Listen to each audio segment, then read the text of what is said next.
Before we start off, I would like for you guys to just tell us a little bit about yourself. I'm going to start with Miss Yielded, and if you don't mind, can you tell the people a little bit about yourself, and then we'll move on around. Who is this yielded Who person? is this Yielded? So yielded is a person, of course, that God had to break and change into the person that you see before you today. We're going to be talking about parenting and childhood and all of that good stuff. And I have to say, for the most part, my childhood will probably be a lot of the conversation on today. I'm a mother of two. I have oh Lord, praise the Lord. I have a 23-year-old son who is serving in the United States Army. Amen. Thank you for your service. He is actually stationed in Poland at this very moment. So we solicit your prayers. Oh, yes, And then I am also a mother of a 14-year-old boy. So I'm a boy mom. Mhm. And so y'all gonna learn a lot about my gangster and how I have to handle them boys. Listen, I stand tall at 5'3", and y'all know them boys feel like they can get it in over on you. But a nurse of 22 years. I don't know what else. A radio personality There here you at Raise go. the Praise 100. Yes. Man, just a fun-loving person. Love people. Just love to be of assistance of any way I can. Hey. And I felt it so honored to have you come on, and without cutting in, it's because you are a single mom that's Yes. raising young men, Yes. or have raised young men. So I think it would be vital in this conversation to have a different perspective in as well. Amen. Thank Yes. you. God bless you. And Welcome then, to the show. welcome to the show. Thank y'all. And then moving around the room, you want to come on and tell us a little bit about you, and that is Miss Miss Lynn. Lynn. Yes. Tell us a little bit about you. So I am on my third career in this current one with all the letters that Crystal had to read out. Yeah. Licensed clinical social worker and supervisor. And the RPT-S means I'm a registered play therapist supervisor. I started doing this work at Texas Children's and fell in love with it. Right. And so Wow. I said, if you ever want to pay me, I'm here. You're here. And they did.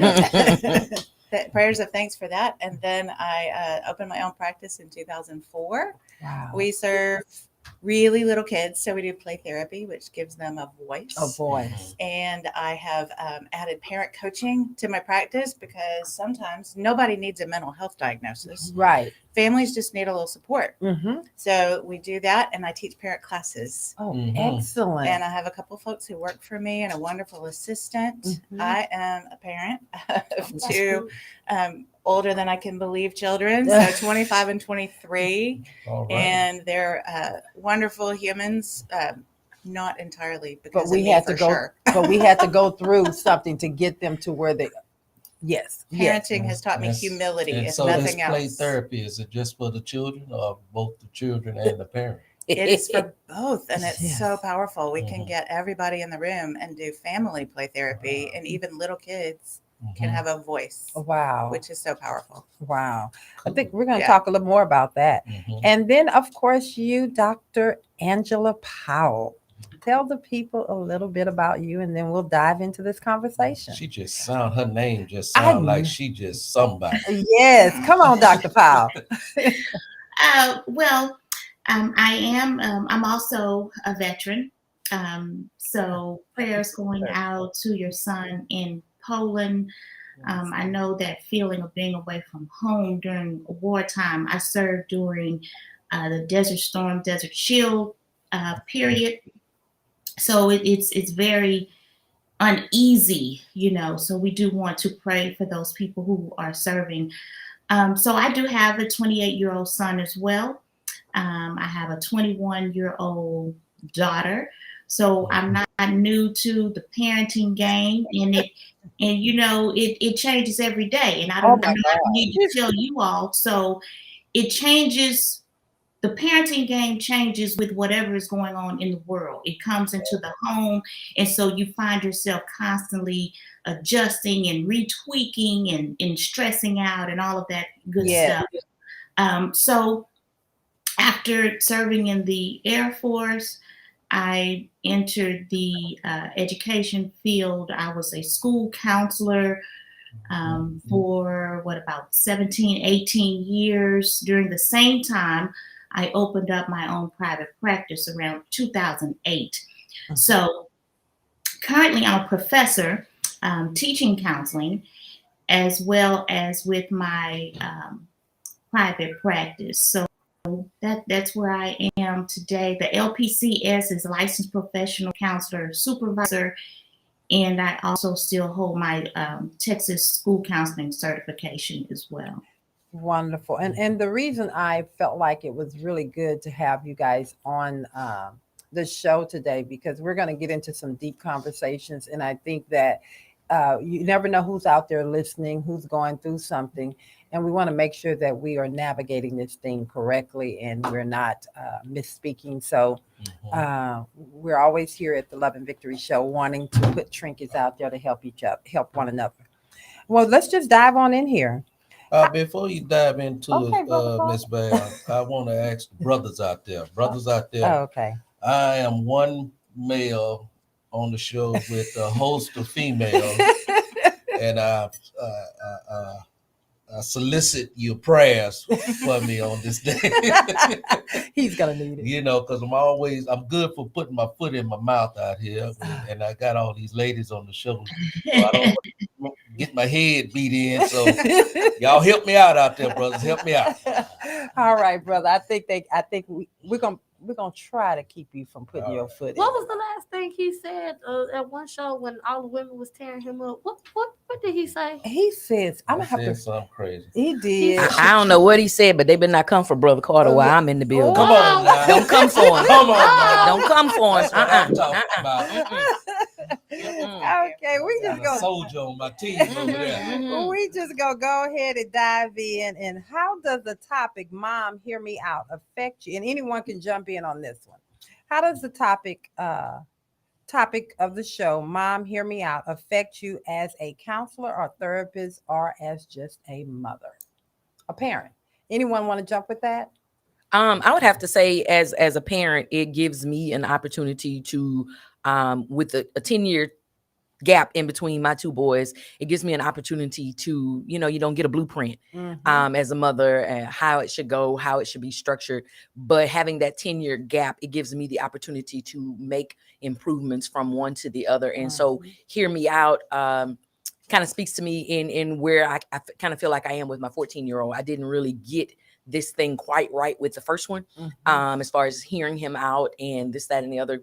I mean, you guys were probably brought up in the same kind of house that I was brought up in. It's like you're seen but not heard, and so children never really had the opportunity to express themselves and to say what have you. But again, being able to have that 10-year gap, some of those mistakes I made with that first one, I'm able to hear out with the second one. And it's funny you say that because that's kind of what I was saying earlier before the show. Well, earlier during the beginning of the show. As a parent, there is no blueprint. And so we're learning how to parent through our own experiences or things that we've seen or just what's going on at the moment. Definitely. And I think we have a 40-year-old and then we have a gap, then we have a 29-year-old. And so we learned how to parent just by experiences. And as Dr. Powell said, it's ever changing every day, depending on what's going on. It's something. But I think the one thing that the youngest one that I continued having to learn is to change how I was parenting. That youngest one, that 28-year-old, 29-year-old, I had to continue to learn how to parent because those emotions were, oh my God, they were so different. And it was always something. It was either here and then it was it could get very low. Right. So I had to learn how to parent differently. Definitely. Yeah. Anybody? You want to take that? that? I think, what Yielded said about we were seen and not heard. Yes. And I think parents have their kids' best interests at heart because they want to teach them respect and how to navigate the world in a proper way. Right. And I think they mistake hearing their children for the fact that they need to always agree with them or solve their problems or make them happy. And they don't. They can hear them, and then there can still be firm limits. Right. And there can, you're not bad because you don't want to do this. It's just, it's time to do that. Do you think that, and I'm glad you're saying, do you think that is it wrong to still hear them and give discipline just because, I think it's too much just wanting to be their friend? I think that there can be that place of not wanting your children to be upset, to Mhm. really wanting them to know that you understand them. And we can absolutely do that. So how do you and find that set a balance? limit. We teach this firm, warm limit setting where you acknowledge their feelings first. So you're really mad at me, and then you communicate a limit. Mm, And I'm not for looking at that way. okay. And then you target an alternative that's acceptable to you. You can go in your room Yes. and take a minute. And Mhm. when you're calm, you can come on back out. Mhm. And those are ways that you can give them the responsibility for making the choice that you've given them that's acceptable. And you're still hearing them. Yes. I'm not mad at you because you're mad at me. I like that. I like that. Dr. Powell, you have anything to say on that? Yes, when you ask the question, how does this topic impact us? To me, when I first read the topic, when you all sent it out, Mom, hear me out. When you use those words, to me, it means somebody is not heard, just as you have already stated. There's an issue. If you have to say, hear me out, there's an issue. And that means someone is not listening, something is going ignored or unaddressed. And it is an issue because it's very difficult for us as parents to adjust to these changing times, parent our children, and still keep that level of what we feel we should have or where we should be as a parent. And I think that kind of creeps into when we're talking about communicating with the child. We want to make sure, okay, well, I have to be this way if I'm going to set some boundaries or if I'm going to issue some consequences or discipline you. But that doesn't mean that we cannot communicate. That doesn't mean that we can't sit down and have a conversation and let's talk about what happened, what you did, and understanding these consequences and why. And so this is what's going to happen for, the rest of the week or the rest of the day, whatever the consequence is. I think one of the challenges of parenting and communicating with children is, as parents, we're changing as well. There's a lot that is going on that we don't know, we don't have the answers to, and we try to kind of cover that up and not discuss it around children, and they know what's going on. They may not understand all of the ins and outs and whys and details, but let's not get that confused with them not going on. And so I think a lot of these critical conversations must be held, although they may be uncomfortable, because we're learning as well. Well, I think, and I appreciate that. And I think one of the things that we as parents miss, and you kind of stepped in there a little bit, when you're going through something with your mate and you think that the kids are not aware, just say, for instance, the parents are not really getting along, or there's a problem in that relationship, but you really don't want to talk about it in front of the kids because you don't want to involve them. Well, the kids are already involved because they know. Is there a good time, or should you sit down with the kid, or is there a good time to sit down with the kid to have that conversation? I think they always know. You're exactly right. They don't know exactly what's happening, but they know something's up. And so I think it's important to say to them, we have some different ideas. This is for really young kids, even for older ones. And we're trying to figure some stuff out. We don't know exactly what it's going to look like. And we're going to let you know when we do know. So it's appropriate, but it gives parents privacy as well. And it gives kids a little relief we're acknowledging that there's something big happening in our house. Because I think a lot of times, and that's just in any situation, and Yielded, if you don't mind, you're a single mom. Yeah. So obviously there was a time when there was two parents in the household with the kids. Was that a difficult time to have a conversation, or did you have a conversation with your child or children before? I would say my situation may be a little bit different. Of course, I'm sure there's someone else that's, enduring the same type situation. But there was a a substance abuse situation in our household that caused all kinds of chaos. And so, you know, mom being the protector in this situation, I was always guarding and shielding and trying to keep, you know, that clear from the children, and didn't want them to see that. My second husband, of course, was not the father of my oldest son, and so there was already a distinct, distance in between the two of them, you know, my daddy kind of situation. And so being able to try to protect that son, guard this baby son, who this is his Superman. So there was never really conversation in the household at that time. It was just, I'm guarding, I'm protecting, locking the door, you're not coming in kind of situation. But I will have to, you know, kind of fast forward after divorce, after the separation, this youngest one, acting out all kinds of ways. And again, like I say, yeah, he really, that second one, y'all, he tests and try my gangster. I just have to call it like I see it, you know? And it's like, it was a constant rebellion, a constant, you know, it seems like if I say go right, he's going left and sideways just because I said go right. And so it was just this back and forth. And so it took an opportunity. He likes to eat ice cream. So I was like, let's go get some ice cream. So we went to go get some ice cream, because any other time we'd have conversation, it's silent. I'm talking to a brick wall. But we got back and it's like, you know, what's up? Why, you know, it seems like you're upset with me. What's going on? And, you know, to make the story shorter, we finally got to the point that he says to me, of course, dad was still dealing in suffering with the substance abuse. He says to me, I'm mad with you. Why? Why you mad with me? You know, I'm busting my butt. I'm doing whatever it is I have to do. Why you mad with me? And his words to me were, you made my daddy homeless. Yeah.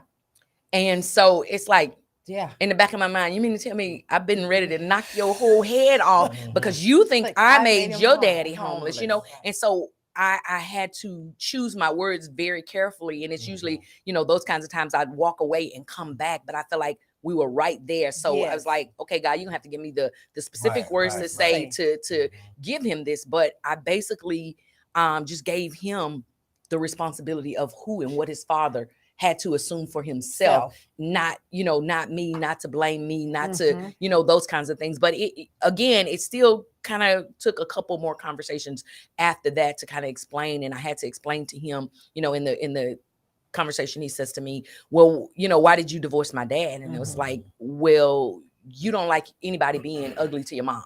Would you like to know that somebody was treating your mom a certain way? But again, I still had to choose my words correctly. Although I may have felt whatever emotions I felt about his dad, I didn't want to project that onto him and tell him, your daddy is, okay, all right. Yes. You were supposed to push the button, Crystal. Bleep, bleep, bleep. Yeah, bleep, bleep. But, you know, is it fair to say, let's just be candid here. Okay, come on. Mom, hear me out. It's different when you're raising daughters versus sons. No. I would say so because we've been in a home with both sons and daughters.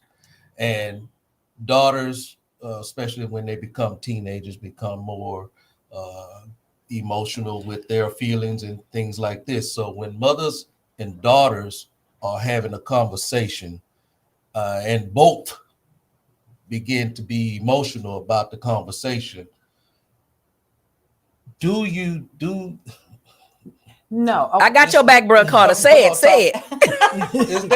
Is there a point where Crystal say, where you say, okay, this conversation is not being heard right now. We both want to be heard. Nobody's wanting to listen right now. So I want to edge my seat. Just take a time and say, look here, this conversation not going right. Let me take a back seat for a minute. And somebody want to jump in on that. Oh, yes. Can I jump in? Sure. Go ahead. Okay. Let's go back for a moment with the comment about, or the question, is there a difference between the girls and the boys? Yes. Technically, no. Initially, no. Okay. Eventually, yes, it becomes a difference only because we have made that difference. There you go. That's it. And this is what I mean by that. When the kids are small, the playing field is even. It's level. Okay. When they first come here, everybody's on the same level. I'm riding with you. Okay, let's go. Mm-hmm. As they begin to get into things, let's take a 3-year-old boy or 4-year-old boy and a 4-year-old girl. Okay. If the 4-year-old boy falls and hurts himself, Come on now. skins his knee, begins to cry, what are you going to say to him? Get up. Be Get all up. right. Stop crying. You're all right. Shake it off. Okay. The 4-year-old girl does the same thing, has the same injury, and it's funny, baby. Let me see it. Let me kiss it. Let me kiss it. Let me rub it. It's going to be better. Let me kiss your bobo.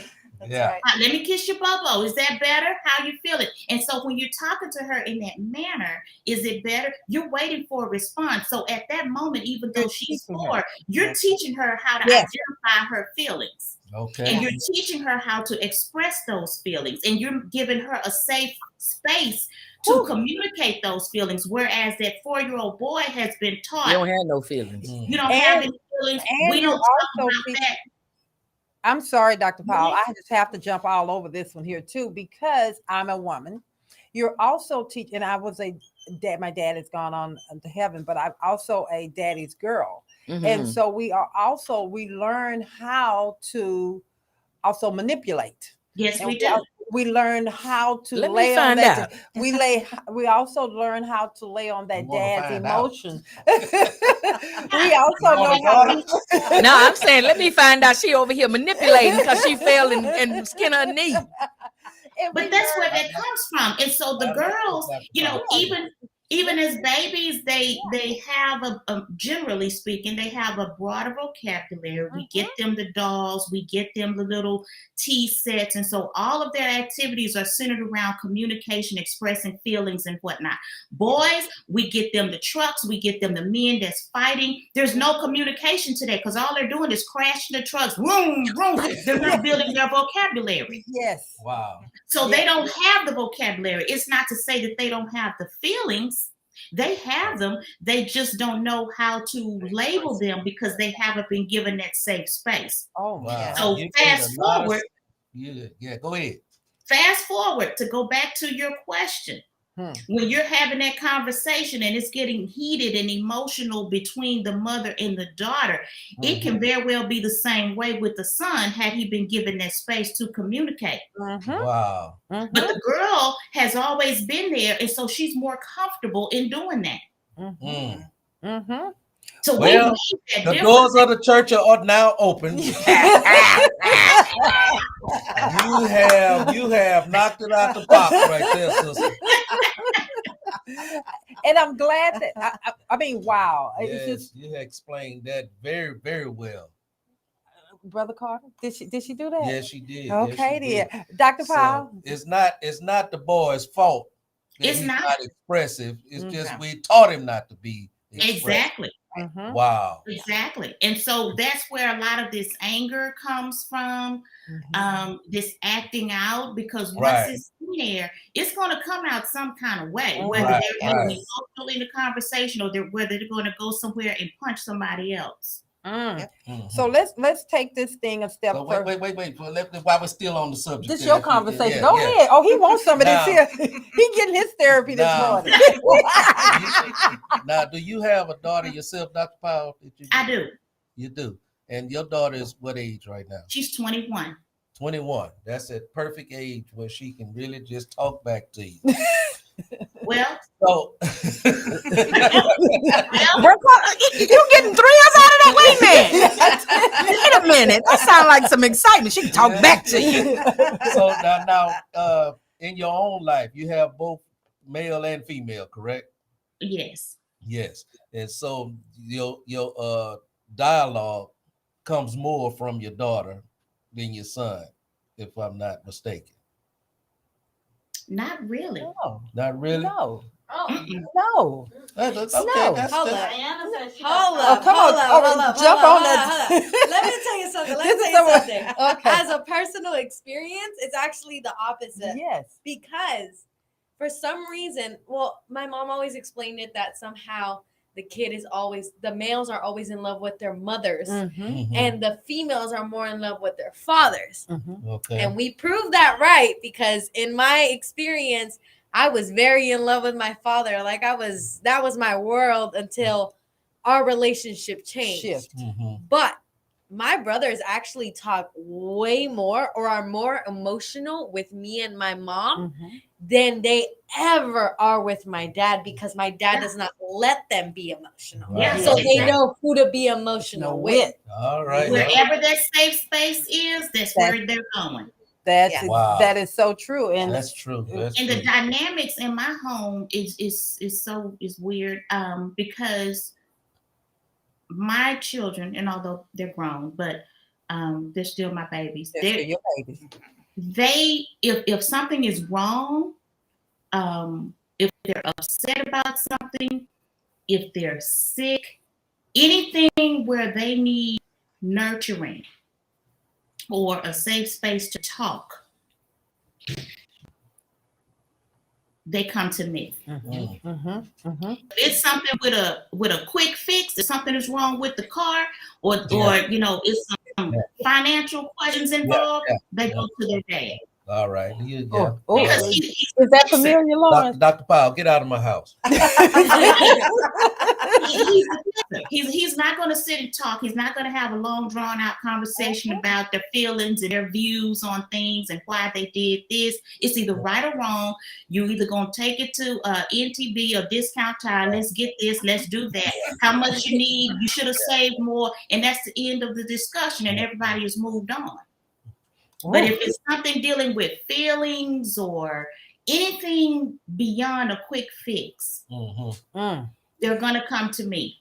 I have a question. Okay, just jump on in here. Just jump on. It's for everybody. So should a dad be able to provide that emotional support? Yes, they should. Sure. I'm not. They should, but here's the thing, and just along that line, do you find that fathers tend to go to the short answer because they don't want to deal, or the let's just deal with it because they really don't want to get into the emotional side, or is it because they're ill-equipped themselves? Dr. Powell said it herself. She said, we were trained up. Yeah. To just crash the trucks. That's kind of where it becomes with the divine structure. And y'all, I offer no apologies, but that's where my foundation is, and so that's why I have to go back. The structure of the family, the father, the mother, the children. Well, in this generation where we are, Miss Crystal, Gen X, and all this good stuff over here, and Diana. and Diana, excuse me. That structure has been disrupted. There you go. And so because of the disruption, even with being taught just to crash the cars, just to fight soldiers, what have you, the husband, the house band, if we're gonna really look at that thing, the house band has been removed in a lot of these situations. And if they are there, those fathers are still not actively in the role that they should be. And so now these children, these boys, don't know how to deal with that because they didn't have that model. They don't, they don't have the picture to go by. You buy a train car, car train, whatever you put together. You got the picture that you look at to know what your end result is supposed to be.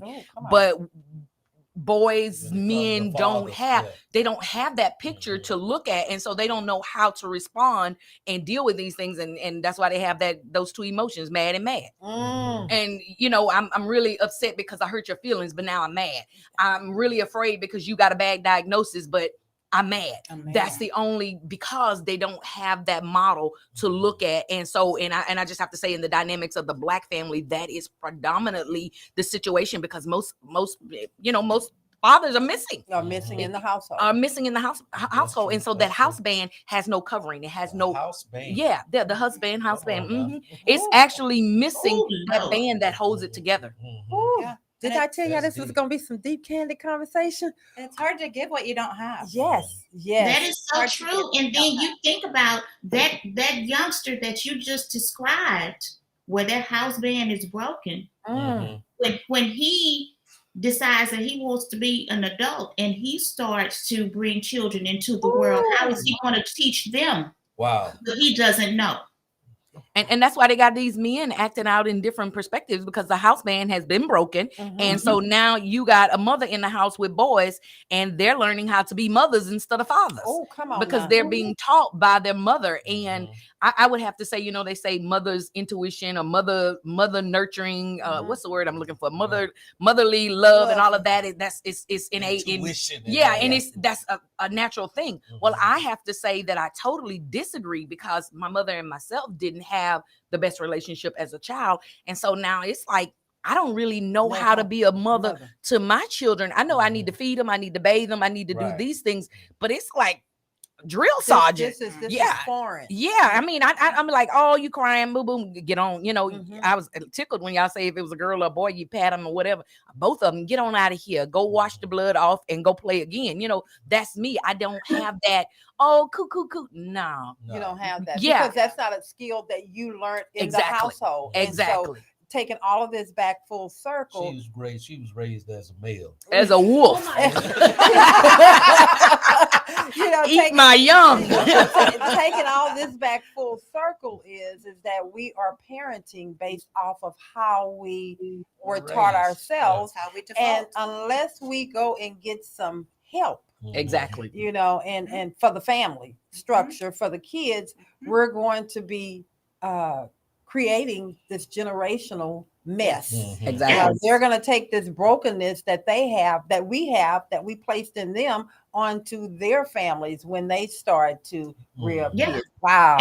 And that brokenness becomes a norm. Yeah. Oh, right. They don't see anything wrong with that.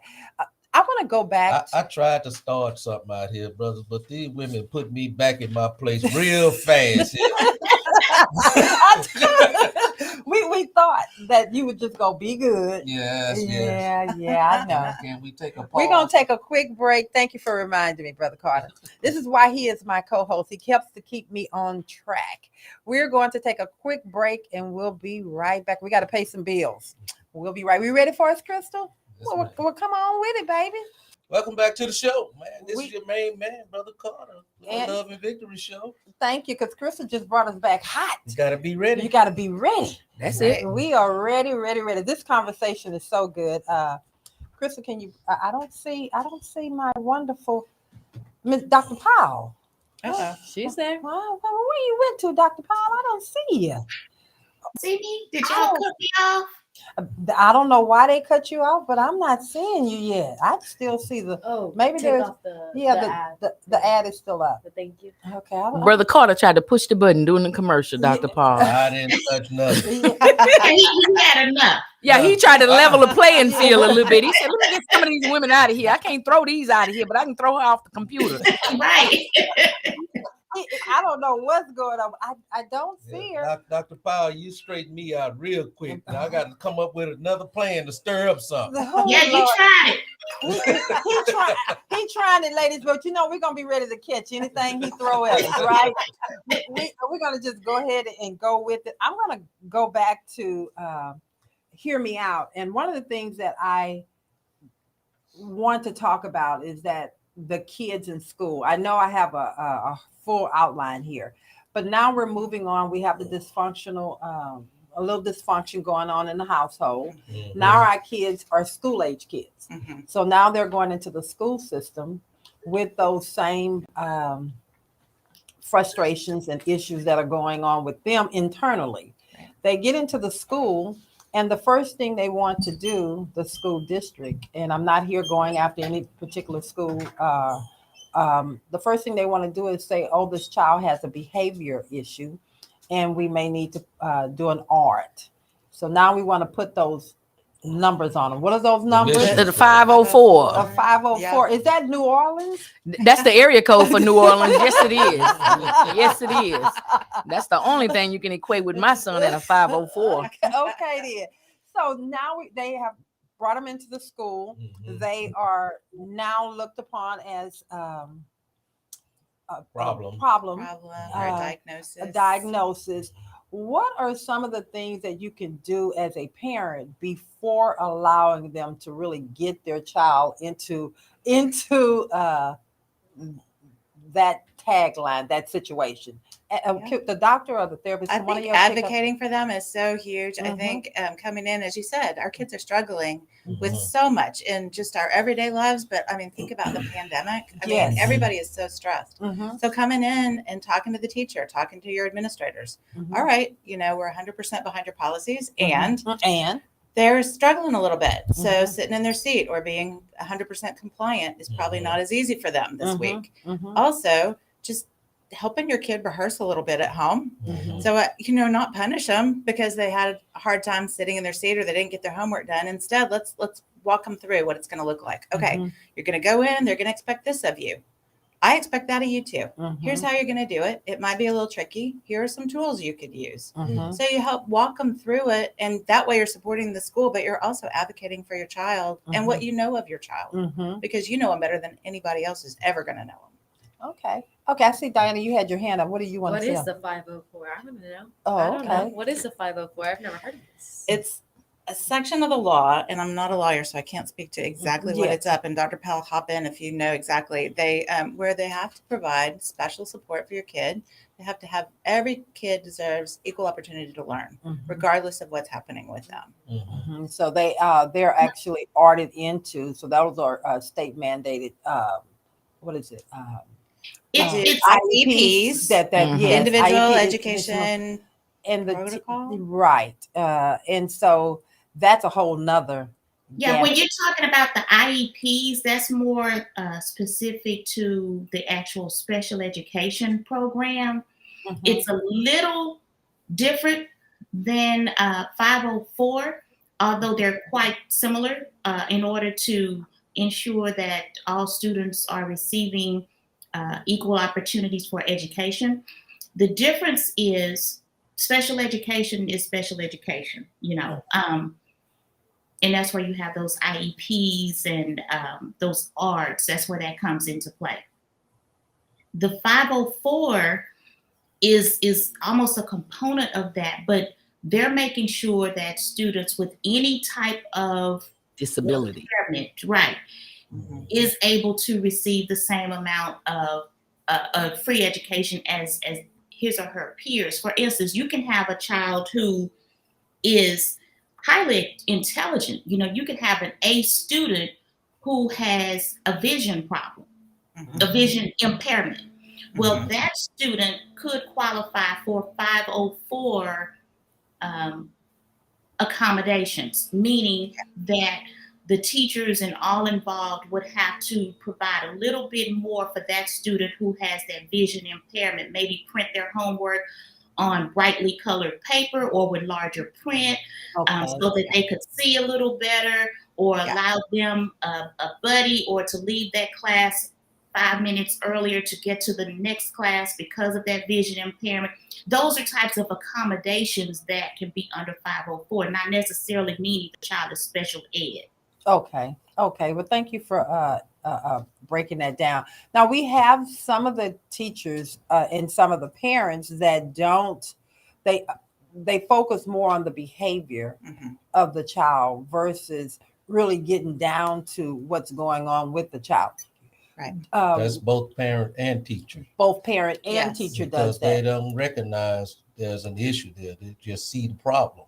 Yes. And so they're dealing mostly with the problem versus saying, what's What's actually Yes. going on with this kid. What's happening? Let's Yeah. just give them 30 seconds to hear them Yeah. out. Mhm. Yeah. Yeah. And when they come home as parents, we like, well, sit your, what down. Yeah.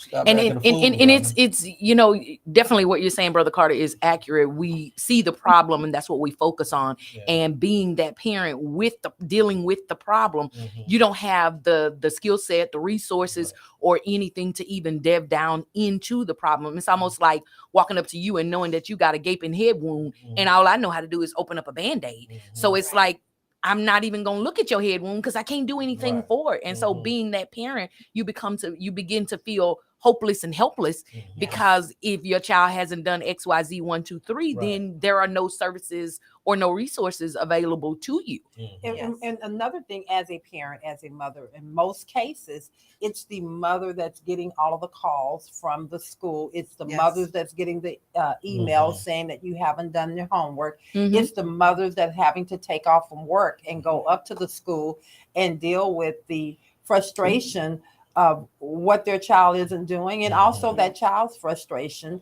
And so you kind of shut down. And I'll put my own self out there. Mhm. My baby boy, who is now 30 something years old, I dealt with that, where and I feel real good about saying that I fought the district and won on what they were doing. They were so busy on focusing in on a behavior Mhm. versus my child. And the teachers they felt like we were just going to cover our butts. So what they started doing is just emailing. We're going to, and I always say that they document themselves to death. Mhm. So all they were doing was just trying to flood Checking the the boxes, airways yeah. and checking the boxes Yes. by just sending emails talking about what he wasn't doing. Mhm. And it became very frustrating for me Yes. Yes. because I'm still trying to hold down a job. Right. I'm still trying to deal, and I'm saying to him, just do what you got to do. So Right. I shut down. Then I gave it over to hubby to handle. Mhm. And he quickly saw how frustrated it was. But when the school district told me that my child was not going to pass, Mhm. I went all in. I looked him in the face and I said, he's going to pass, and you Right. guys are going to support me in this Mhm. passing. And every Friday, after they wanted to get out and go home with their family, Mhm.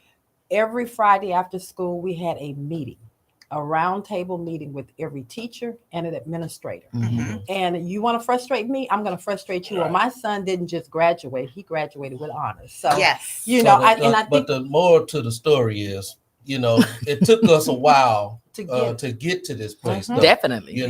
Had we had recognized the issue early on, Mhm. imagine what how far it how could have far went. Well, and advanced he look could what you be. did. You got Yeah. everybody around the table. Yeah. Yes. So this is the thing. I think folks have the best intentions in their heart, and they're only seeing things from their point of view. Mhm. Our kids are doing that. As parents, we're doing that. Administrators and teachers are doing that. And you got everybody around the table and said, what do you see and what do you see? And now Right. let's all see from each other's perspectives. Mhm. And what happened? Your child benefited Yes. and prospered. Yes, and So- I really do think we as parents, it does get tiring. Yeah. It does. Extremely. It's Yeah. exhausting. It's exhausting. Yeah. But we as parents really, we do a really good job. But we have to give our own self credit too. Yes. To say it's okay to get tired. It's okay to say I just need to take time and then do tag. Yes. Because when I was at my if you have someone, Yes. do I was about tag. to say, tag, Yes. child, please. No, I'm playing. I'm playing. You know, Tag what? But sometimes, No, I'm kidding, if I'm you kidding. have, sometimes it can be a girlfriend. Sometimes it can be, sometimes you're just having somebody that you can say, I need some help. Yeah. I'm just at my wit's end, because it does you no good to keep fighting with the child who you're expecting to go sit back in this dysfunction because they already see him as a problem. They're Exactly. ready to expel him. They're ready to put him in school suspension. Mhm. So you do need someone though. Oh yeah, definitely. I had the very prime example of this school year, like week 2 into the school year, just coming back from being homeschooled and all of that. My son's teacher basically told him that he was not smart enough, and I'll say he told him, well, let's just bring you out of AP courses and put you on regular track because I don't see you being capable of handling this. Wow. First of all, you just got past getting schedule situated. Yes. Second of all, he just barely found a seat in your class. How do you know this already? Why are you Right. speaking that over the Yeah, child? and I called them on it, and of course he was like, oh well, I just feel like this, that, and the other. Well, first of all, you don't have enough information to go on. So where are you getting this from? And then I reached out to the counselor, and my call went unanswered for like almost a month. Wow. And I went to the school and I'm like, okay, listen, this is the situation. I want to sit down. Oh, well, you need to schedule a meeting. Okay, I've left several messages and sent emails and have not gotten this meeting. So what are we doing at this particular point? Because at the end of the day, you've already set my son up for failure. Right. Exactly. And so it wasn't until I began to use words like pipeline There you go. that we got some attention. Yes. And I mean, it's the reality of things, and yes. it's like, and I got straight in the face of the assistant principal, and I say, listen, I don't know if you know it or not, but my son looks just like you. There you go. He's an African American man that has already been labeled from out of the womb. Yes. I said, so how is it that we're going to allow this as your role as administrative, as lead at this school, that you're going to allow this man who does not look like my son to say that? And I mean, it's unfortunate, but that's where we are in this day and time. I'm not wanting to make everything about race, but this is what I saw.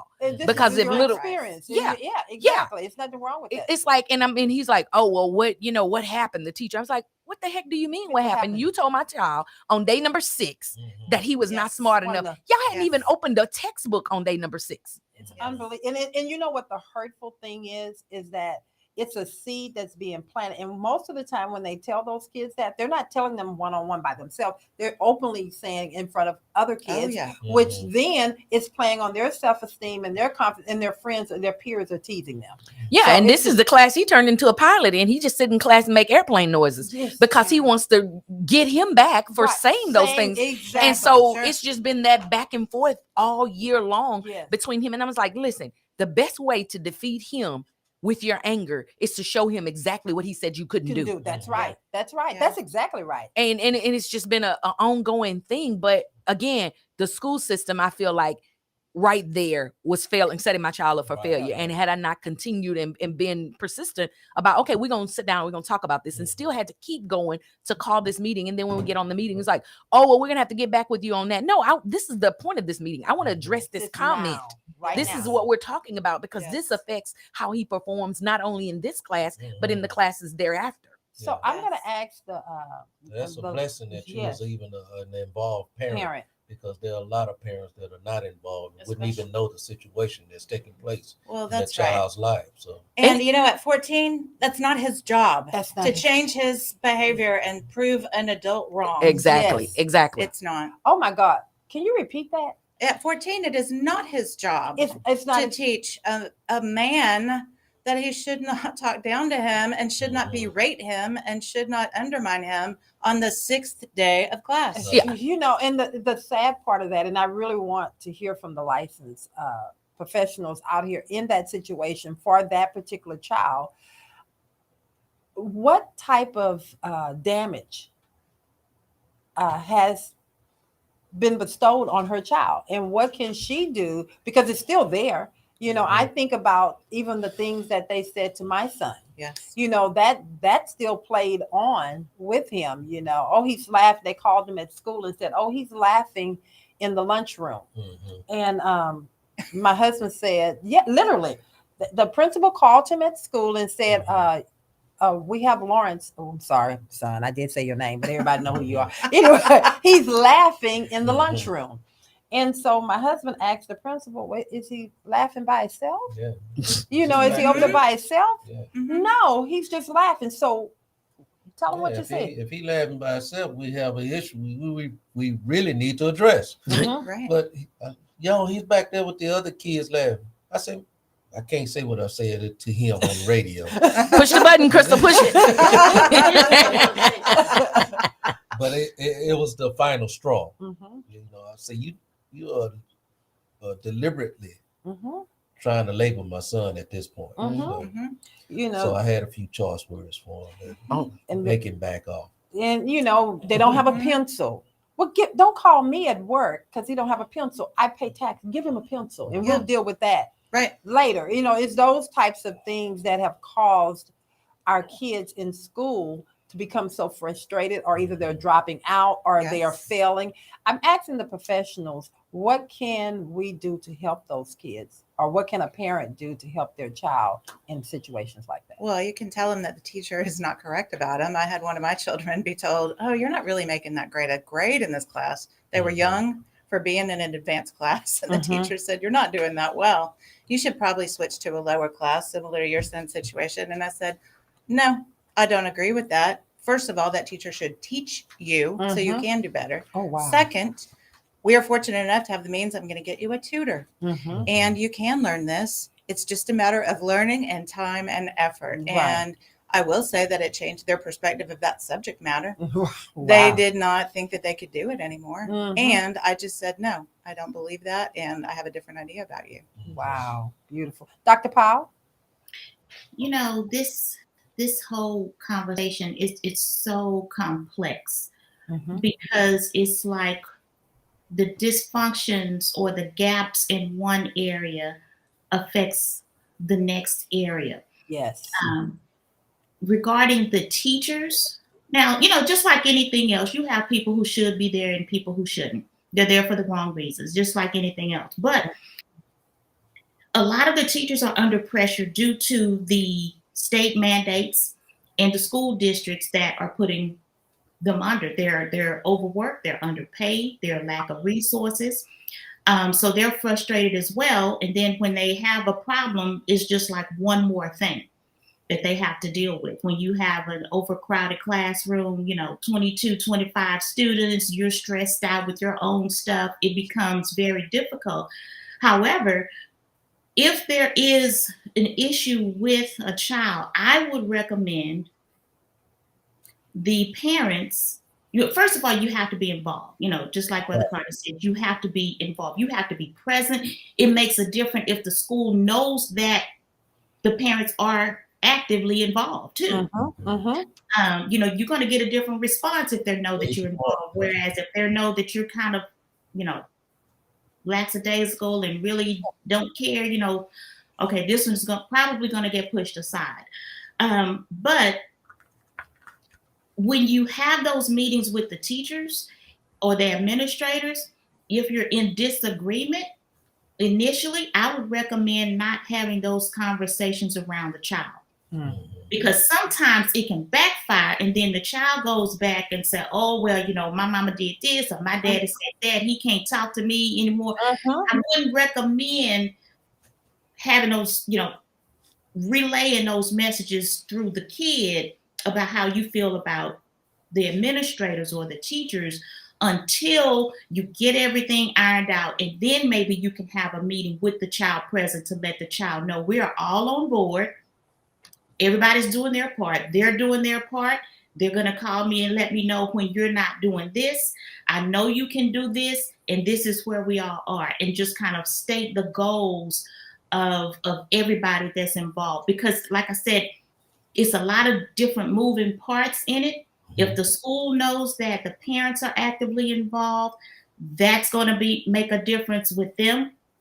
If the child knows that I can't, say this to the teacher because they're going to call my mom, or I can't tell my mom this because she's going to know what I did in the room, it's going to make a difference as well. Because, and then also, like you said, if the teacher is talking down to the child, depending on their child's personality, sometimes they will start acting according to what's expected of them. Right. So if knows nobody cares or nobody is really expecting them to do better, then that's just what they're going to give you.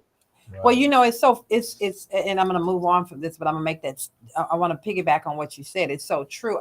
The school district, or some of them, the teachers wanted us to bring our child into the meetings, and I refused to. I refused to bring him into a meeting to have people go around the room and talk about everything that wasn't right. A fire alarm. What he can't do. I didn't allow that to happen until I was able to work to change the mindset of the room, right, and them to understand that if you're going to say anything to my child in this meeting, it must be positive. Yes. If it's something negative, that's for us to talk offline, and then I will have that conversation with him one-on-one. Right. So, Dr. Powell, I agree with you. I'm going to try to get this back. My team always give me some great questions to ask. And so we're going to go back to what the topic of the show is. Amen. Mom. Oh, that wasn't the topic. Oh, no, I'm sorry. Mom, hear me out. All right. Okay. And I think all of this kind of plays into, even though it makes sense of the conversation, because they still want to be heard too, because they're dealing with some things in school. So everything does kind of play together. I have a question that one of my team members asked, and I think this came from Crystal. Can you recall a time where you couldn't talk to your parents? Can you recall a time when you couldn't talk to your parent or child about something? Crystal wants us to answer that question. Anybody As take the that. parent, And you can be the. talk to the- Go ahead, So- Chris. You want to go ahead? The question basically was asking from y'all's perspectives. Mm-hmm. If y'all ever had any, if you could think about a time where you struggled to communicate or having struggled to communicate either with your individual children or your having trouble talking to your parents. Okay. All right. Good That's question. the question. I'll definitely dive right in there. Okay. Being again, like I told y'all, I feel like I know, and it was even stated to me by a licensed professional that I married my mom when I married my drug addicted husband. Mm-hmm. So yes, there were lots of times that I was unable to talk to my mom. My brother and my sister are much older, 8 and 6 years older. And so at the time that my mom really got into her drug addiction, I didn't have them. They were already gone. And so it's just me and my mom home. And there was just life there in that house with substances and users and all of those things. And so it's like, yeah, I'm picking my words because I got some good ones. But being able to be in that house or having to be in that house and not even be able to talk about growing into puberty or growing into whatever phases of womanhood that I was entering in and not having my mom there. So there were lots of occasions that I was unable to talk to my mom about anything. And I tell everybody right now, y'all owe it to my mom. If you ever meet my mom, if y'all know me and you think I talk too much, call my mom and tell her thank you sarcastically because I did not talk a lot as a child. Even going to school and things of that nature, because I felt like if I began to share, then people would know the life that I live. That was And behind you. yeah, It was like you felt like if I open up, it's just going to come out and flood out. And yes, and then even becoming an unemancipated minor, I still couldn't share my life with my peers because you're gonna get in trouble and you're gonna have to go back home. The devil is a lie. I'm not going back there. You know what I'm saying? And so having to live that life, of course, there was lots of times I wasn't able to talk, and that's why I talk now. So and a lot of us grew up in the era where what goes on in this house is stay in this house. Exactly. Yeah. That's another reason we couldn't go out and speak about what was going on in the home. Well, did you have back to her question specifically? Can you recall a time where you couldn't talk to your parents or as a child? Yeah, all my life. Okay. They ain't let us talk.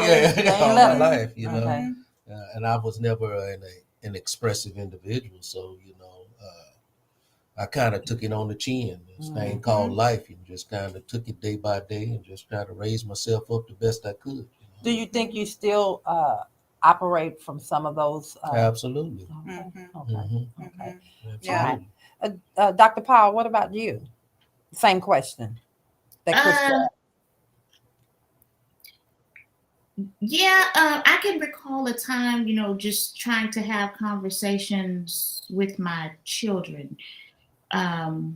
Although they know, or, speaking back then, they knew that I was their safe space if something was going on and they needed to kind of, get something off their chest. But if there was something that they were ashamed of, and specifically speaking about my son, if something that he was really ashamed of that he had done or that had happened, he was very reluctant. He didn't know how I would respond to him. Although we had multiple conversations, he knew, this is a place where I'm not going to judge you. Now, I might be angry, but at the end of the day, I'm still here for you. But it was just something about him just kind of pulling back, and I recognized that. And so I had to find it within myself not to keep pushing and pushing and pushing. And see, that's another thing with communication. Once you kind of open the door and you provide that opportunity, sometimes we just have to stand back and let people find their way to us, making sure that we're doing what we can and make sure that it's a comfortable space for them. Offer that opportunity to talk. Let them know, hey, if you want to talk about, I know something is going on. I see that you're acting different. I see you've been quiet for a couple of days. tomorrow afternoon when you get home from school or when you get home from work, I want to talk about it. That's not saying I want to talk about this right now. Because a lot of males will have a problem with that because now you're invading their space, you're invading their time. It's pressure. But if you give them time to think about it, hey, this is what I want to talk about, and I want to talk about it tomorrow when you get home from school. So in other words, you're giving back their power to them to feel safe to be able to sit down and have that conversation and time to process. And time to process. Yeah, that's good. That's good. And some autonomy in that situation, because now you're putting the ball in their park and they can come to you on their own, which is saving some of that, not the manliness, but the word I'm looking for is you still kind of, they're saving face a little bit. It's not like they're still in control. They're having some of their we're not stripping them of their what is it, their manlyhood or that or their own initiative. Exactly. Well, Diana has a question for us, and Diana, this question was, you want to go ahead and read your question? Go ahead. Yes. Go ahead. My question was, what effects can a child have when given... Come to the mic.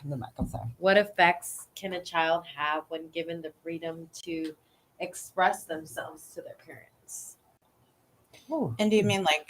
What do you mean by that? What they're going to gain from it, or what's going to happen in the family? What? Give us a little more. I meant like...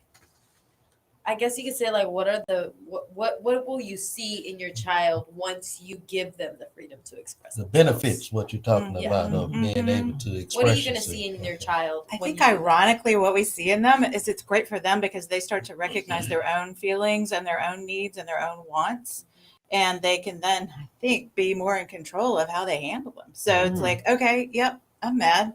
All right, you're mad, and I get it. And, acting that way is not going to help. Here are some things that you can do that are appropriate. What if the parent doesn't know how to act and it passes on to the child? Well, that's a good one there. What if like their parent is like, because what I've seen personally, like however the parent is, the child will be. But what if that parent had, for example, reacted really badly to things and was very violent or something like that, and it passes along? Because in a way you have a choice. You either become them without, sometimes I have like, I'll say stuff randomly that my mom says, and I'm like, I'm my mother. What is going on? You know? Yeah. And so what if it's like the opposite? What if it's like something bad, like the way they react to problems? I think kids are resilient and they can read their parents. And so I think sometimes they do the 180 like you're talking about. I think sometimes they learn when it's safer not to say them out loud. I really think that kids know the difference between parents. And I do agree with you. I think sometimes if they are too outspoken with the wrong circumstance, it can go badly. I agree with you. I think they know how to push buttons. People know how to push each other's buttons, and for some reason, it's too much going on as far as people wanting to push a button to upset the mother, or vice versa. The mother push a button to upset the daughter or the son or the husband. All relationships. Why would people want to push buttons? Why would you want to make someone angry? What's going on in the headset to make you want to do that? I think it's some undealt with issues in that particular person that causes them to want to push a button or to trigger you. Yeah. It's something within themselves that they've not dealt with. And so as opposed to dealing with that, now I'm going to aggravate you or agitate you. And I think that, kind of stems back to getting to the source of the problem, whether it be in the adult, the children, whoever. And I appreciate you saying that, because most of the time, it's not about you. It's about the other person, how they're reacting at that particular moment. How it can become about you is your reaction back to it. Well, that's right. And if you're little, so let's go back to the really little kids. 100% guaranteed full attention is preferable to no attention. So even if you're saying something to push a button and they're going to get mad at you, you can count on that though, and they will be 100% focused on you. which is something that little kids need. They need focus and they need attention and they need predictability, even if it doesn't Even go if the it's way that they negative want. attention? They Yes. want that. Yes. Yes. Yes. Wow, Yes. that don't make sense to It me. does why not they make go sense. Right. And I kind of wanted to go back to Diana's question, because I know sometimes, and I don't know why I'm wired this way. I guess I'm not apologizing, but Don't feel it is. sorry. The question was kind of how what are the benefits or what happens as a result of allowing the children to express themselves. And I think, full expression, of course, I'm all for that, but I think that's how a lot of these negative situations come about. Oh, this is my lifestyle. Oh, this is what I'm choosing. You're 6 years old. You barely know how to spell your name. How do you know that this is what you want to do? And I think giving this air quote freedom of choice, freedom to express yourself has allowed a lot of our children to go into different directions that they, especially, I'm gonna attack the thing because listen, this is who I am.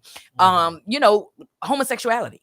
We've allowed them to express themselves and this is who I am. And no, you seeing something else, this, that, the other, whatever the case may be, me allowing you to express this to me and be okay with it is how this thing has grown rampant like wildfire. I mean, it's like, no, you don't know that. Just like the teacher don't know my child on the 6th day. You 6 years old. You don't know that. About yourself. Yeah. So I think that expression, again, you have your personality. If you want to wear a purple sock and a pink sock at the same time, that's your expression. But to say that, oh, I like girls and I'm a girl, the devil is a lie. All right. Now, Miss Lynn, Miss Lynn has a therapy way of teaching families. Yeah. And it's called, what is it called? Play. So we do play therapy, Play with therapy? the kids. Yeah. And And the where adults. did this concept come from and how does it work briefly?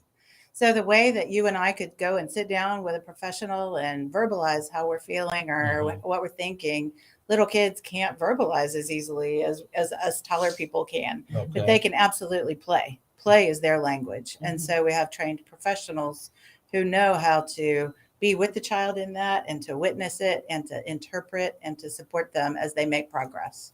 So that's in a nutshell how it works. Okay, so an example of what play They probably will have some dolls. We have a well-equipped playroom. And so, we mentioned earlier about kids and they know what's happening in the house. And, and so I'll have mamas coming in and telling me they don't know that we're separated. They don't know that there's any troubles in the marriage.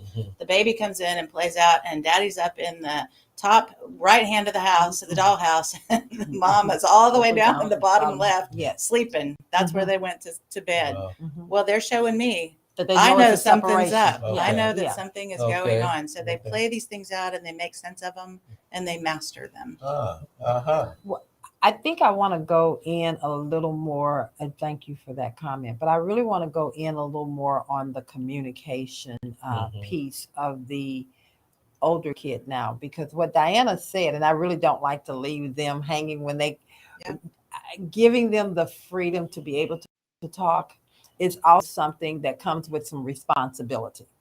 So when you're saying things, Diana, so say for instance, there are trigger things in there that are things that may hurt you, that maybe you're a father or I'll just say anyone said to you, it's still some resentment down in there. So when they come and say something to you about the simplest thing, that trigger is still on the inside of them.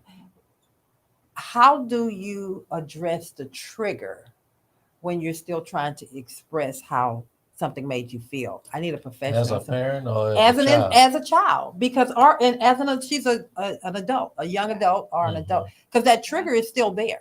I have triggers as well. We all have triggers. What? You didn't know? We all have. How do you address that? Well, I think the first thing is to recognize it. And that's hard to do, as Yilda was saying. That, I mean, figuring out your own issues. I mean, I don't know about y'all, but that's a lifetime of work for me. Yes. So if you can address it within yourself and understand, listen, that really wounded me, that hurt me, that's the first step. And then finding the maturity, the self-control, whatever you want to call it, to say to that person, that hurt me. My feelings are hurt. What you said to me felt really hard to me. That's a step toward true communication. Right. Okay, what if it's a wall that you're talking to? Yeah. Because you're saying the best case scenario. Yeah, like it's me true. personally, I like that. me and my dad are like I said it before, I think my mom tells me we might have the same personality, but me and my dad, we just butt heads, Yeah. It's his way or the highway. And for me, it's like, if I believe I'm doing right by me and that I know God is watching me and I feel like I'm doing the right thing, like I think when you're doing, but if I feel like I'm walking the right way, I'm doing everything I can to support my family, everything I can to make myself better, and you're pushing buttons still. And if I tell you like it hurts, like you keep pressing that button. I think, Diana, I can't reach here and push that button if it's not there.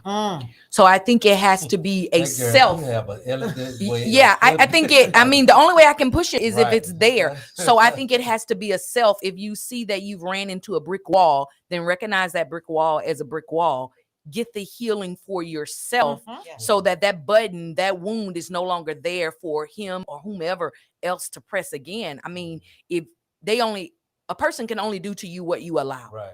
So he can't push your button. He can't trigger your button if it's not there. So you have to push this thing down. I can't see. I know. She's over here getting her pen. Yeah.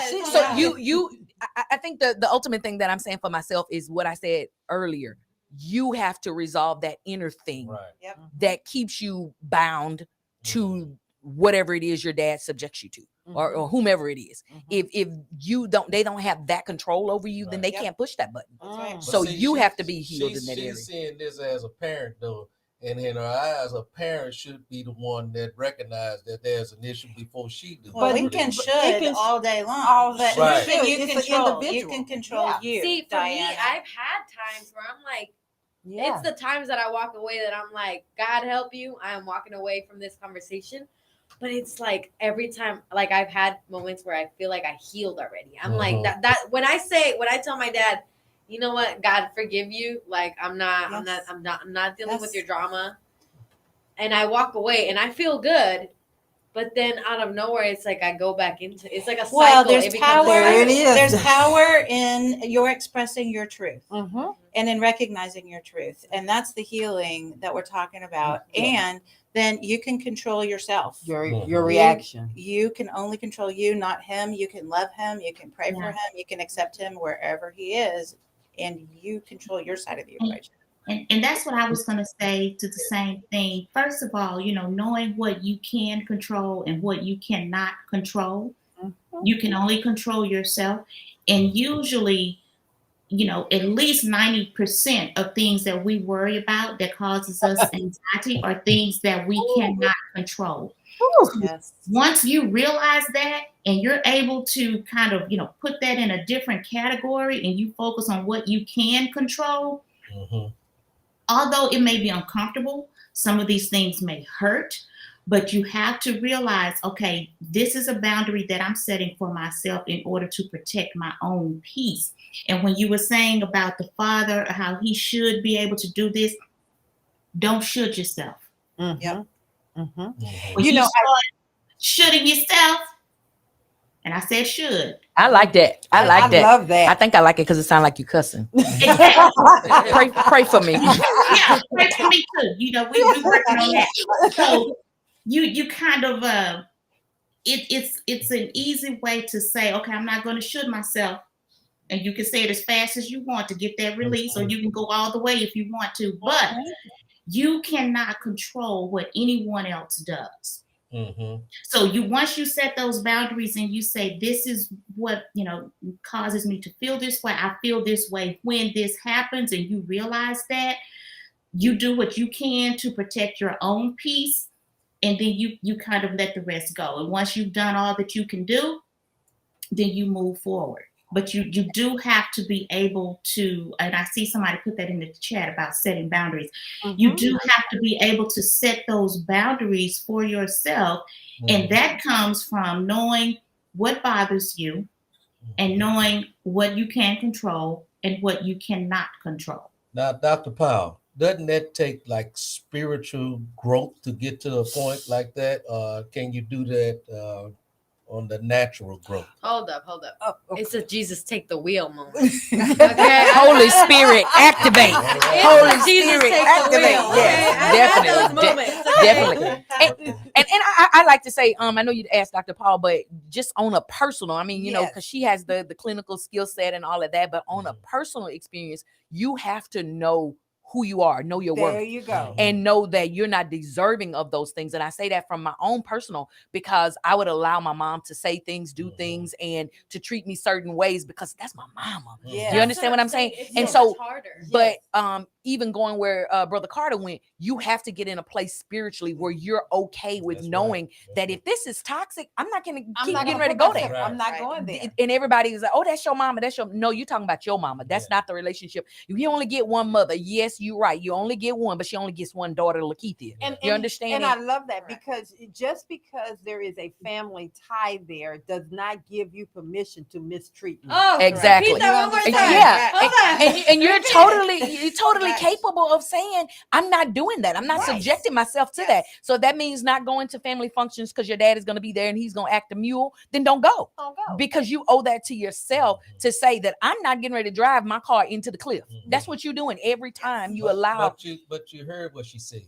She said she walks away, but in turn go back to address the same thing But you, again and again. but and here, again. but if you don't mind, you walk away, but it's still not resolved.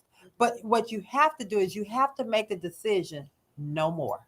Mm. It does not matter whether it is when you become an adult, you know, and you also have to be responsible for your reactions to things too. Mhm. You have to say, you know what, it's just too painful Mhm. for me to continue to allow you or that person to treat me this way. Mhm. Now I have to make a choice that's best for me. And that's okay. You can choose you. You can be selfish. You can be selfish with your emotions and your feelings about Yes. something. It's not And it's not healthy. selfish. It's healthy. It's healthy. It's Mhm. healthy. You What's deserve at what's least something as you don't much like to eat? respect. With Me? Yeah, something just flat out disgusting. Beets. So I've grown into this. so Brother Carter does not like beets. He is not about to let Sister Val keep feeding him beets. Why are you feeding him beets? So if he doesn't like beets, why is he going to an all beet party? Right. Why are you going? You don't like, now let's make sure we get the concept here. You don't like what your dad is feeding you. Why do you keep walking up with an apron and a bill and a plate? Because I live there. And it's okay to love him, but it's okay to love a person, but it's even better. And I want the professionals to jump in on that. It's okay to love someone and still say, you hurt me, and step away. It's Sure. okay to put a boundary there. That doesn't change that you love them. Now you're saying, but I'm no longer giving you control over my emotions. And I'm telling you, to be in this space, you're going to have to treat me this way. But the thing is, what I'm hearing Tell me. is that you're not being heard. You walk away from it. You still haven't been heard. So you come back and try to be heard again, talking to the same wall that didn't hear you the first time. I think. So when do you get to a point That's not where what you said. recognize, wait a minute, let me finish my Okay. thought there. When do you get to a point where you realize I'm talking to this wall and it's not going to change? I just, you have to love this wall from where it's at some point. Is that what you're saying? It's not the change in the wall. It's not It's the the change change in in you. That you That's can't what- you yeah. can't change that wall. You can't Right. control it. It's a Right. stop sign all day long. Absolutely. So you got to determine either you're gonna stop and go the other direction, or you're gonna stop and keep running into the same wall. Okay, when you're talking about a parent or a wife or a husband or a child, you just can't walk away from that. But Yes, you you have- can. you Yes, have you. to- And you I have say to. that because I'm talking about my mama. I have to set and define when I'm going to talk to her. She Right, can call right. my phone 50 times. I'm not going to answer her until I'm ready to talk to her because I already know it's getting ready to be a poop show. I'm just going to be honest. And so I determine when I can. Okay. I determine when I can't. Oh, I'm having Thanksgiving. Thank you. I'm gonna eat turkey at my own house. You understand? You have to set those guidelines. You have to set those parameters to protect your own peace, because the one thing I value is my peace. I agree. And if I you agree. don't value it, then Mhm. you'll allow everybody else to disrupt it. And it has nothing to do with you not loving your parent No. or that other person. It has everything to do with you saying, I can no longer allow this toxicity. Yeah, this is toxic. Well, and if you're in relationship with them, Right. if it's someone You that you're living in the living same with, house. Say, You yeah, live in the I same am house. with them. So Yeah. how old are you, Miss Diana? I'm 21. All right, when you gonna get your own place so you can have peace? Honestly, I mean, I'm just if- being honest. If I'm being real honest, Mhm. when it comes to me, I need to make like calculative decisions. Mhm. I'm not just gonna leave the house out of emotion. My mom always. It's not emotion. No, yes, but in my way, it's like if I don't have set in stone what I'm gonna do next, Mhm. I'm not gonna do it because I am. In a way, I feel like I'm setting myself to fail because right now I But have school you're to pay. based on what you're saying, you're failing right now emotionally. You're I allowing just don't somebody show up to. that much. Yeah, you allow. But I it's just run away from my house at work. and I Okay, just have so- to help you because it's real. Because everything that you're sustaining right now, that's just like a beat up car. If you keep letting somebody crash into it, the car you drive tomorrow is gonna be dented up. Well, I like what you said there. Now I have the license. I'm sorry, people in here. excuse me. No, you did that. You did that very well because I agree. What Yeah, advice would you guys we give?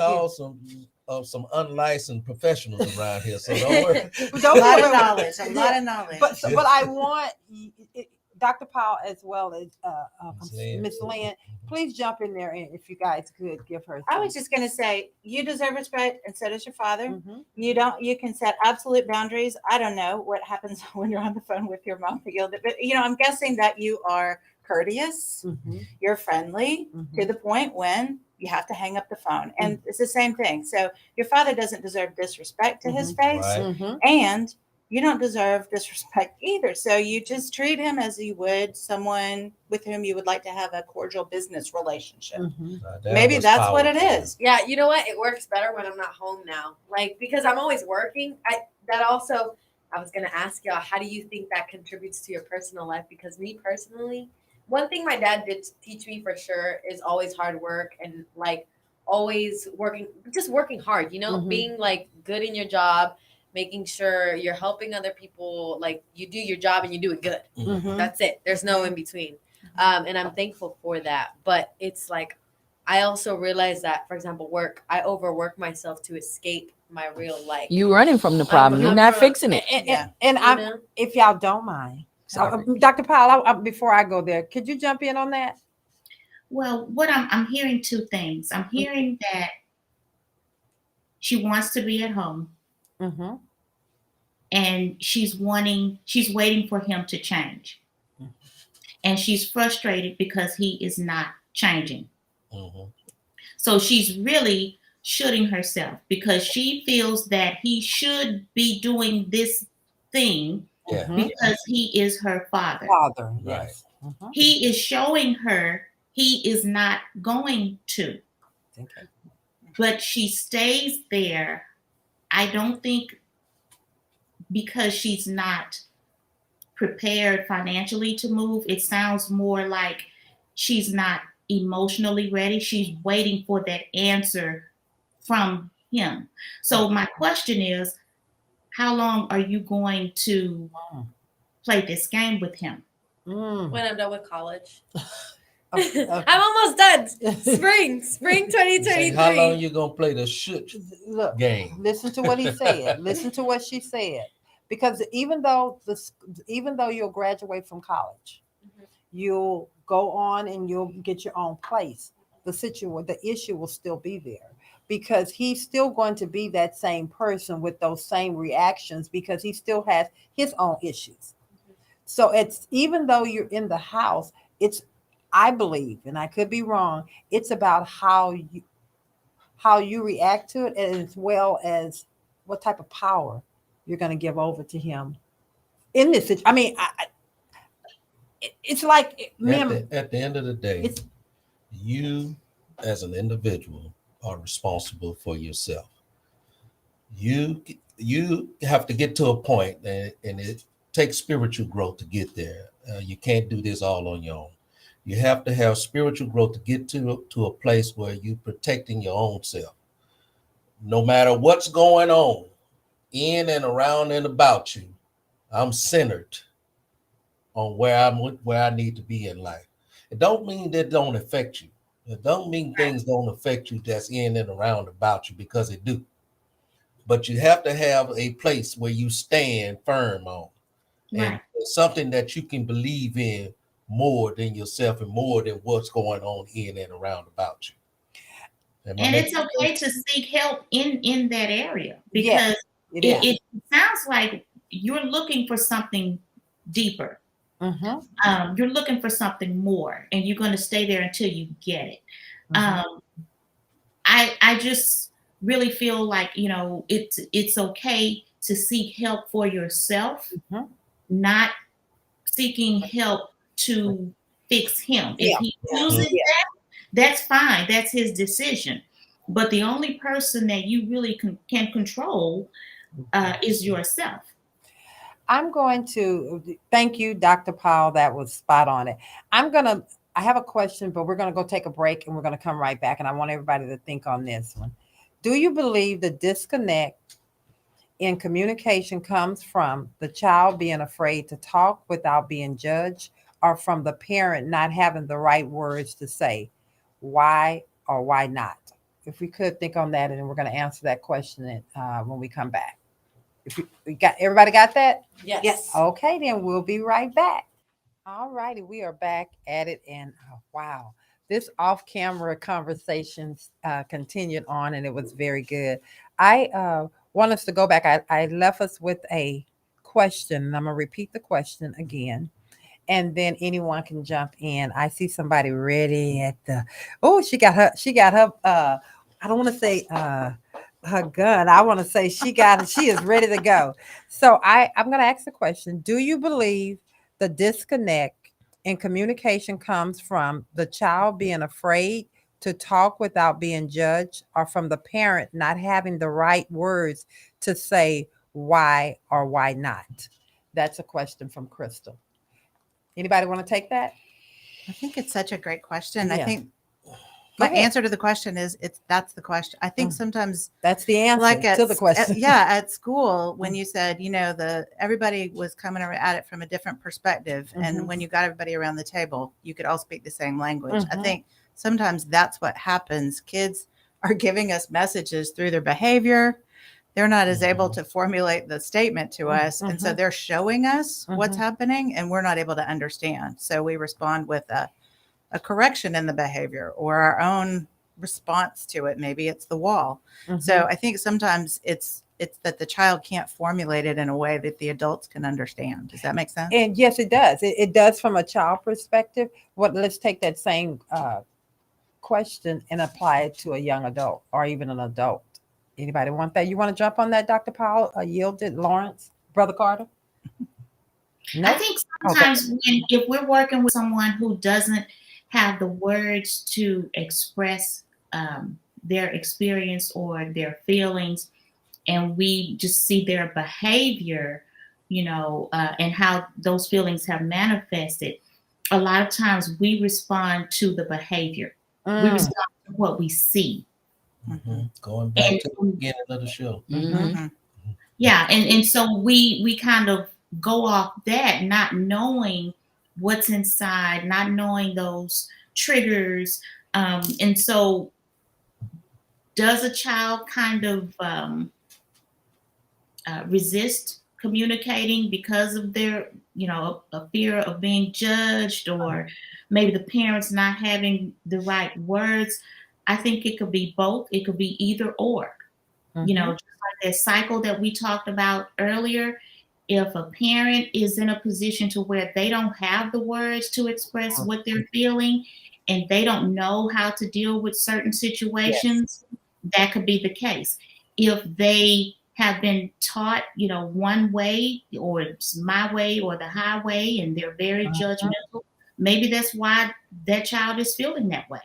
Because they have been judged before, or they've seen that parent judge others, and so they don't want to be a victim of that. So it could be either or. Wow. Wow. I have what? Anybody else yielded? You have something? Yeah, I always, I always speak from my own house. Yes. And I think in my case with my 14-year-old, it's me that doesn't have the correct words and not necessarily knowing how to fix this plate where he's able to sit and eat and be able to express himself. Again, because Wow. I've lacked that nurturing thing, and it's like, okay, this is what we're doing. One, Right. 2, 3. But even in knowing and understanding that I have to do it differently, I've not always been able to do that because, again, single mom with boys, it's like, and for whatever reason, I feel like I've more or less had to get my bluff in early to let them know that I still take you out. You know what I'm saying? Right. But in that mindset, I've missed those nurturing words. I've missed those opportunities to make it a receptive medicine for him to be able to digest and then to be able to verbalize what it is. So the answer to that question, short, is I lack the appropriate words to make it a safe environment for my son. Very good. Very good. And then, of course, our last question. These of the questions. day. I know, Yeah, but she's got there's some big ones. they're so good. This one here. Why are praises and discipline so important in raising a child? What does the balance look like? And that was another Diana question. I'm gonna fight Diana after the show. Goodness. Yeah. Her and Crystal really come with some great. They came with it today. So. Yeah, that's amazing. awesome. Some awesome questions. From a male's perspective, Okay, from a male. I believe it's very, very important to have praise along with discipline because often in our community, the Black community, maybe in every community, but we come from fatherless homes and we didn't have the approval of the man in the house to say, good job, son. I'm proud of you. I'm proud of you, son. And all of these type of words to encourage you as a young man. So I believe that it is very important to add praise to our conversation, to our children, along with the discipline. That's good. Yep. And I think, again, that balance comes when you have that 2-parent house, which is how it's supposed to be, because you got the disciplinary and then you have the nurturer. And when you don't have it, I mean, I'm authoritative. I'm like, y'all seen the movie Major Payne. I'm Major Payne all the way. You know what I'm saying? But there needs to be that somebody else that's going to nurture, because but this is how it works. And I'm talking again from my house. You're not as apt to go and take a cookie from the same person that just spanked your behind. You understand what I'm saying? So I can discipline you and then try to love you as well. But it's like, you just whipped my butt. You know what I'm saying? I don't really want your cookie. I don't even like cookies no more. And so it's hard in that single parent household to be both. I try, and again, I fail miserably. But I think it can still work. It just takes that extra push, that extra bit of communication, because it can go both ways. Even if you have a 2-parent household, you can't have it always to where one is giving and one is going to be that disciplinarian, because the kids are going to know who to come to for what, and they're going to start playing with that. Yeah, and it changes though. Mom might discipline you today and dad loves on you, and vice versa. Exactly.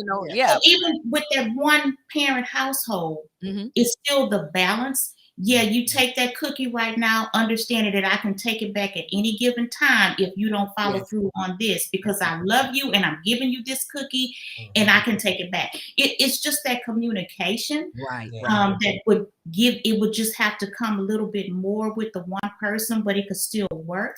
And it is that balance, because with the consequences, I think what makes it hard is if we're in that negative balance. It's just like having a bank account. I'm overdrawn, sis. I got you. Well, one of the things that I think, put some deposits in. I think before you start making some withdrawals with me. I think Yielded, I'm sorry, I didn't mean to cut you off, but I think Yielded is being unfair to herself, because I've witnessed her even this past weekend with her son. And she's very loving and nurturing. And I think that's it. And shoot me if I'm for putting you out there. Oh, you all right? But I'm here now. I'm very observant of people. And she's still away. I was watching her as she was busy in this event, but she was taking time to nurture and make sure her son was good. And even though you put that out, like I gotta keep everything together. That's your own internal fear of never letting your children That's that feel outer like person. no, that's that inner person, that little child that had to fight for herself in the environment in which you came up in. So you're naturally are going to do that protecting thing.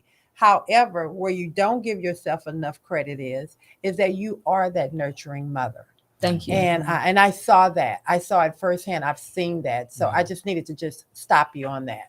So you saw all of that, huh? I sure She the did. big bad wolf. Yeah. She just a little titty man. Oh yeah, listen, I tell everybody, I'm a crustacean. I'm hard on the outside, but mushy gushy on the inside. Yes. I just got to keep you out. But Yeah. Yeah, that's what I was saying. That's the outer person. Yeah. You Yes. got to keep that exterior. And most of us women are whether we are single mothers or we have a spouse in the house, we still tend to revert back to not really giving ourselves credit because we have to be all things to everything.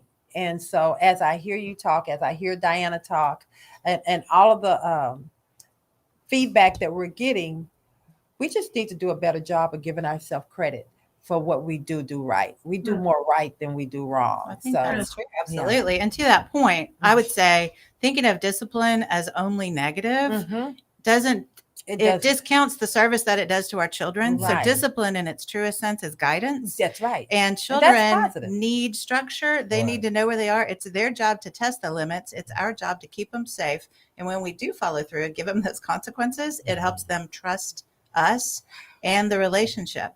And you said something really important before about encouraging your children. Yes. That's the positive that they need. They need the encouragement and us recognizing the efforts that they're making, because that's how they recognize it in themselves and have the strength to keep going and problem solving and learning and progressing. And this praise and discipline thing, it hit home because I grew up in a time where, when I got a whipping, afterwards was I whipped you because I love you.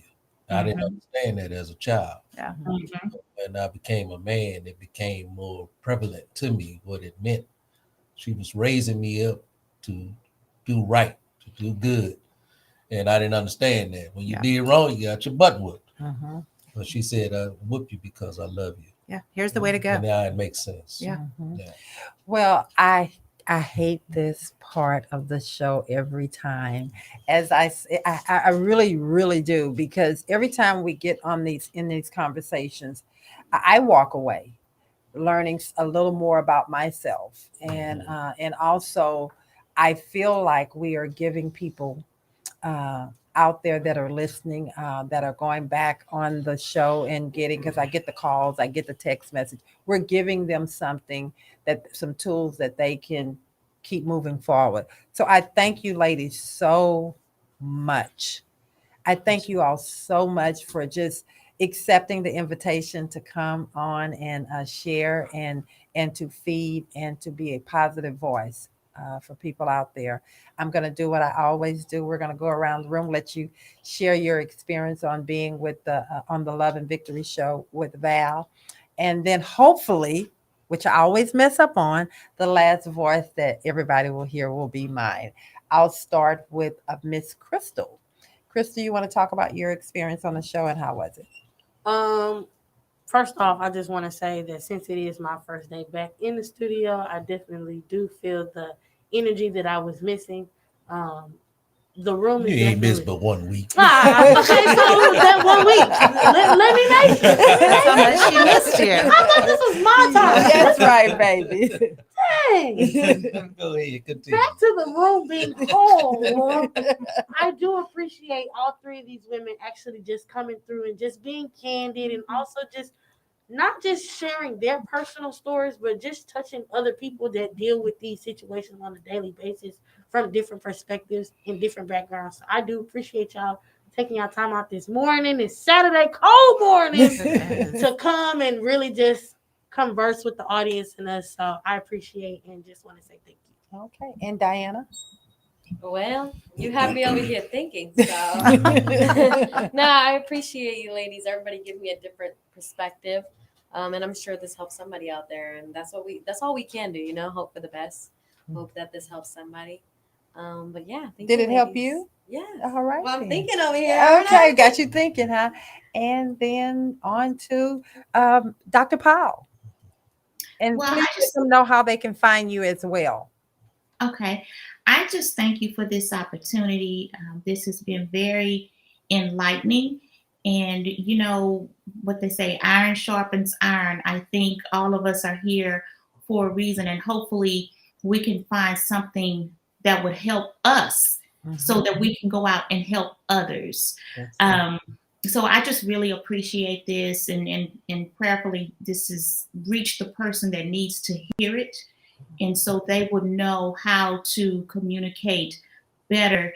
And sis, I want to encourage you to give yourself a little bit more grace than you have been, because it sounds like, you know, your heart is there, you're doing an awesome job. I just feel like you needed to hear that. But thank you again. And I can be reached at my website is www.progressivelpc.com. That is my website for my practice.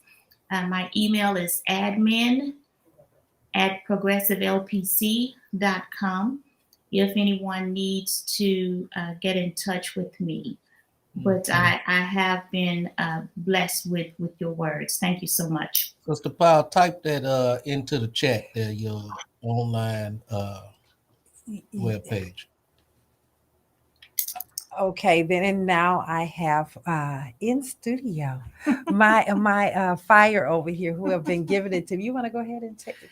I just want to thanks for the invitation. The fact that your whole perspective was, Mom, hear me out, just speaks to the passion I have for us listening to children's voices. And the conversation has been amazing because it's such a complicated, emotional, important topic that, I mean, what better way to spend a Saturday morning talking about, you know, parents and children and them finding their way together and giving ourselves the credit that we need. So I've just loved all of it. And if anybody wants to get in touch with us, our practice website is HoustonFamilyTherapyAssociates.com. I have a parent that teases me that's the longest domain name in the world. So HoustonFamilyTherapyAssociates.com. Or if you like the phone, you can call us at 713-936-0633. And we are happy just to answer questions. We offer a free 15-minute consultation if you just want to know. Wonderful, wonderful. And we will also put your information in the chat. Thank you. And Brother Carter. Oh, I'm sorry. I forgot yielded. Oh, my God. That's all right. That's all right. I know. I just Listen. Hey, it's good to keep me quiet sometimes. No, but no, I'm so sorry. No, you good. I just got stuck on him over here. I know he got his little hat on. He looking dapper there and stuff. Yeah. So, but definitely I appreciate the invitation as always. Again, I just want to encourage Miss Crystal, keep calling and doing what you do.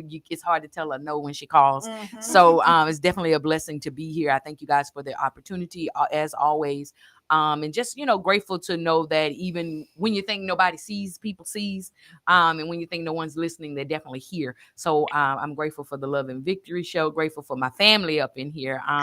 You know, Brooke Carter, we still fighting, whatever, but you know, I love you, Brooke Carter. No, it's amazing to be here, and I'm glad to share this platform with you all, and glad to be family with you. So yeah. Thank you. God bless you. Oh, wow. I want to thank the ladies for being on the show, even though y'all kept saying thank the ladies and being the only male on the show. They ain't give me no props, so I put my hat on for y'all. Come through, Brother Carter. Come through. To let you know that I am in the building here.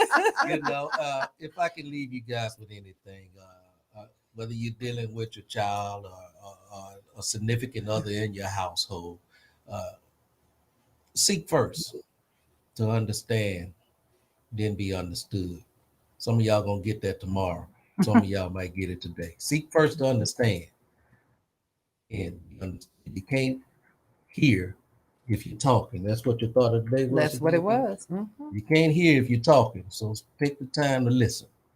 Amen. That's my word for today. Thank you for right. letting me be on your show today, Val. God, I tell you. Well, I want to again thank you guys. This has been a fantastic show. One more thing. Yeah. I got to give Dr. Powell some props here, Dr. Powell. You straightened me out early in the show. I couldn't even act up because you straightened me out. You shut him down. You shut me down early in the show. So God bless you and thank you for being on the show. Thank you. Rod of correction. Yeah, you know, he thought that girls, it should be different between girls and boys, and so I've been telling him this for years. So thank you, you did it so gracefully. What is it that Good. Thank you. What is it that people say when, like, your parent or your partner tells you don't listen, but when somebody They'll else tell does, you. oh, it's a miracle. It's like, oh my God. Like it's something new, Yeah. right? Okay. Oh, boy, I tell you. Just didn't say it the way she said it. Oh. She's never said that, has she, I've Brother never Carter? said She that. never said Oh, that, Brother my Carter. God. New words. Oh. I know, because you would have listened if she had said that. She didn't say that. She didn't say You that. see what you was starting up over here, Dr. Powell? LaKethia said she was gonna have my back at the beginning of the show, and by God, she kept her Listen, word. listen. Kept here her for you. word. Yeah. These are some petty people. Okay, then. Well, thank you guys. Y'all gonna get me spanked by the station owners here because y'all got me running over. I thank you guys from the depths of my soul, the bottom of my heart. I mean it with everything inside of me. You guys have been fantastic, each one of you all. You made this show what it was supposed to be, and you are the right ones to be on it. Now, don't act like you don't know us when we reach out to you again. Yilda can tell you when you least expect it. We will Crystal reach will be out to you. calling. So Mhm. Crystal will be calling you, or Diana. And if it takes me to call, I will call too. So thank you guys so much. I love you all. And until, if we can just do a Turn little to the wave camera. and tell everybody bye bye. We love you. We love you, Dr. Powell. Thank you so much. Thank you. Bye bye.